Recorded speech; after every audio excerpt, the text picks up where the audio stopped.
103, Leadership. No, Vuet, I need you to help me complete this. Ryland's voice carried more exhaustion than authority as he looked up at the projector. For once, he had no clever solution ready, no calculated angle, just a plea. Vuet didn't answer. She couldn't meet his eyes. Even through the projection, his expression felt too direct, too steady. They're safe, Ryland continued, softer now. The Shapers are keeping them safe. We have other important work to do.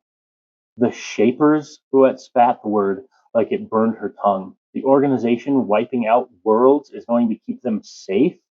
Ryland shook his head slowly. You know it's more complicated than that. Most of them don't know what they're part of. The ones that do, he paused. They refuse to believe it.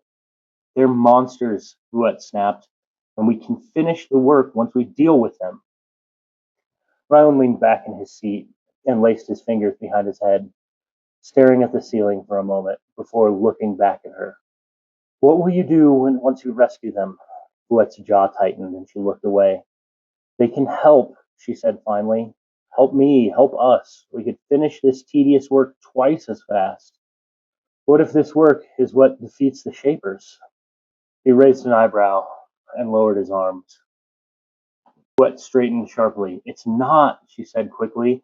I know what we're doing. A flicker of doubt pressed through her eyes before she could hide it. Ryland saw. He smiled genuinely. Of course you do. A quiet chuckle escaped him. One thing at a time.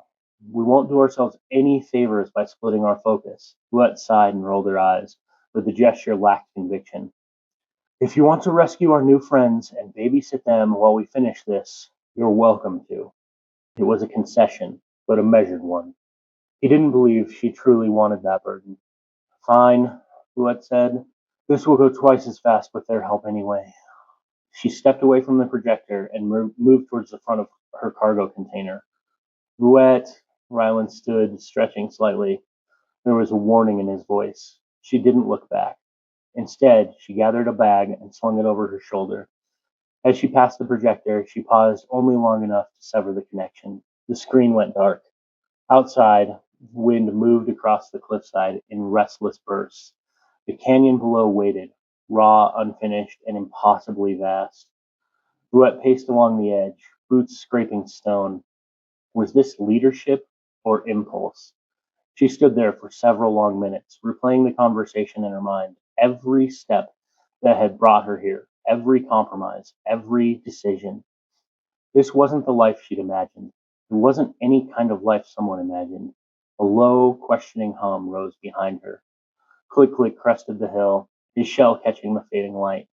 He paused when he saw her, standing still, bag slung over her shoulder. I'm going to get the children, Vuet said, before he could ask. They'll help us finish this project. But she didn't move. Click Click answered her with sharp series of clicks layered over a hum, insistent and probing. Vuet shook her head. I'm sure. The lie felt thin, even to her. Click Click tilted his head, studying her posture, her breathing, the tension in her shoulders. I'm sure, she repeated, stronger than the last time. Click Click's shoulders lifted and fell in slow, methodical rhythm. Without another sound, he turned and walked into the container. Vuet watched him go. She drew a long, steady breath, held it, then let it out, a frustrated huff. The bag slipped from her shoulder. She marched back into the container, tossed it aside, and grabbed the crate of tools instead. When Click Click emerged carrying another heavy box, she was already lifting her own. Neither of them spoke as they made their way down into the canyon. Vuet's mind raced. The entire descent, the children of Earth, the Shapers, the war was coming, faster than anyone wanted to admit, and the terrible possibility that Rowan was right, that leadership sometimes meant choosing the long path over the loud one.